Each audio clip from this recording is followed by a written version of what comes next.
Bon dia, em dic Joel Peris, soc l'actual team leader de l'equip ePowered Racing i el nostre projecte va sortir com a primer guanyador de la segona convocatòria al concurs Germinador Social en la categoria de transició energètica.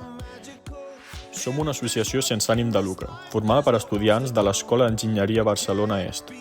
Ens dediquem a dissenyar i fabricar motocicletes elèctriques de competició des de zero, per competir contra les universitats d'arreu del món.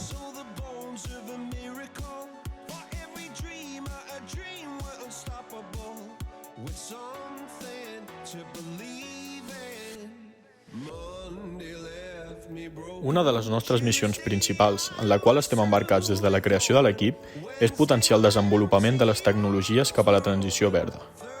Aquesta missió hagués estat impossible sense l'ajut del Germinador Social d'enguany, amb la producció de la EPR03, el qual ens va permetre l'adquisició de la part elèctrica més fonamental, el Battery Pack.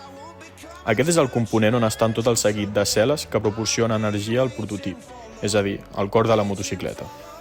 Aquesta bateria està composada per centenars de cel·les cilíndriques, àmpliament utilitzades en el món industrial per a les seves bones característiques.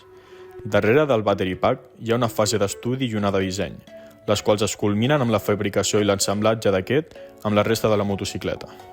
I és just aquest punt, el d'assemblar la resta de la motocicleta amb el cor d'aquesta, un dels més crítics. Un cop assemblat el battery amb la resta de la motocicleta, toca provar que tot funcioni bé i es compleixin les funcions necessàries per exprimir al màxim el rendiment del prototip. I per últim, es culmina tot el treball, les hores de suor i les nits de no dormir amb la competició, on estan involucrats tots els equips d'arreu del món. I a part de voler guanyar, en el rerefons de tots els equips, incloent el nostre, hi ha la missió de potenciar les tecnologies cap al camí de la transició verda. I és per això que, degut a l'ajut del Germinador Social, vàrem poder obtenir una 5a plaça a la general, d'entre 43 equips, segons d'Espanya d'entre 19 i primers de Catalunya d'entre 9. Així doncs, l'equip i jo personalment només us podem donar les gràcies. Fins aviat.